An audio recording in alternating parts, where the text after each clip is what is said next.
So, before I move on to other topics regarding the chronology of DNA in the Zodiac case, I just want to emphasize two things that I talked about in my previous video. Number one, when Dr. Sidney Holt, who was the lab director of SFPD's forensics lab after Alan Kjell, she was there in 2002 when ABC did the show.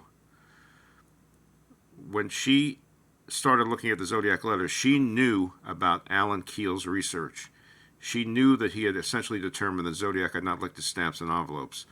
And she knew from her own research, apparently, in trying to swab the underside of the stamps and the seals of the letters, that there was no recoverable DNA that she could obtain from the Zodiac letters.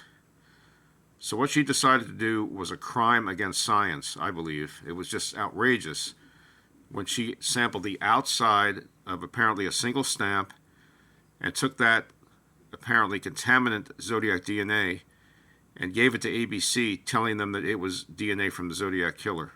That's what I believe essentially happened, until proven otherwise.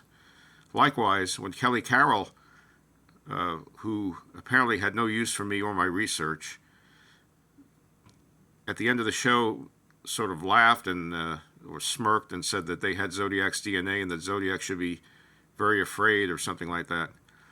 He knew that the DNA that Sidney Holt had obtained was not from the Zodiac killer, because the Zodiac killer had not licked his stamps and envelopes, and she had looked for contaminant DNA on the front of a stamp just to give ABC something to use on their show. And I think the whole thing is an outrage. And unfortunately, nobody on the show told anybody in the public about this, and we had to learn about it through drips and drabs over the years, through what leaked out of SFPD. The next part of which I'm going to talk about in my next video. But this was a scam perpetrated on the public intentionally by SFPD. They knew that they didn't have Zodiac's DNA. They knew that he was watching the show. For some reason, they thought that they could dupe him into thinking that they had his DNA, even though he would have known that he didn't lick the stamps and envelopes. But they wanted to try to dupe him into thinking that that they had his DNA in order to get him to make a false move. That's exactly what I think happened that night. And it's taken me years to work through this and figure it out. Now, the other thing that comes up is, oh, Qvale, your suspect must have been innocent because he volunteered his DNA.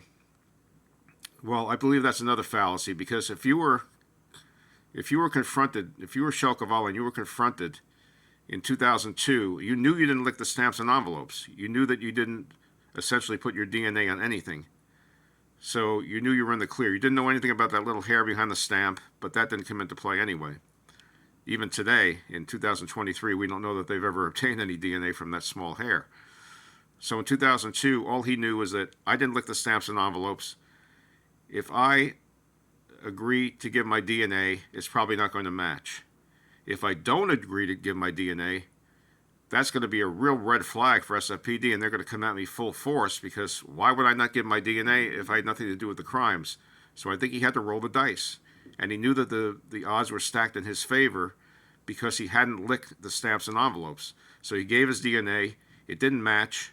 What it ended up not matching was DNA that wasn't from the Zodiac killer, but nobody knew that in 2002, and it made it look like he had been eliminated on national TV, and it destroyed me and my credibility for many years to come, until essentially 2018, and we'll get into what happened in 2018 in a little while. But it really was detrimental to my research, and it was for no reason other than SFPD being smug and duping the public, trying to get Zodiac to commit a false move and either send another letter or commit another crime or whatever he was going to do to reveal himself. But SFPD knew, Sidney Holt knew, Kjell Qvale knew, that the DNA that they revealed on the ABC show was not from the Zodiac killer. And proof of that is that the next day, Maloney called the DNA invalid. How could you rule out suspects with DNA that your own department thinks is invalid? It's ridiculous. The whole thing is a joke, and people just don't understand, because they're so obsessed with DNA and so obsessed with the notion that DNA has to solve the case, and so obsessed with the notion that Zodiac should have had no reason not to lick the stamps and envelopes, that he must have when he didn't, that they think that DNA is the only thing that could solve the case. What's going to solve the case is a strong circumstantial case and a profile that profiles a Zodiac killer and determines who he was, combined with that circumstantial evidence. That's what's going to solve the case. That's what I have as detailed in my book, and I believe that I have solved the Zodiac case. And there are a lot of people who try to tell me I haven't, but none of the reasons they give me make any sense. So that's it for now. I'm going to come back and talk about the Debbie Perez incident and what that revealed about DNA in the Zodiac case in my next video.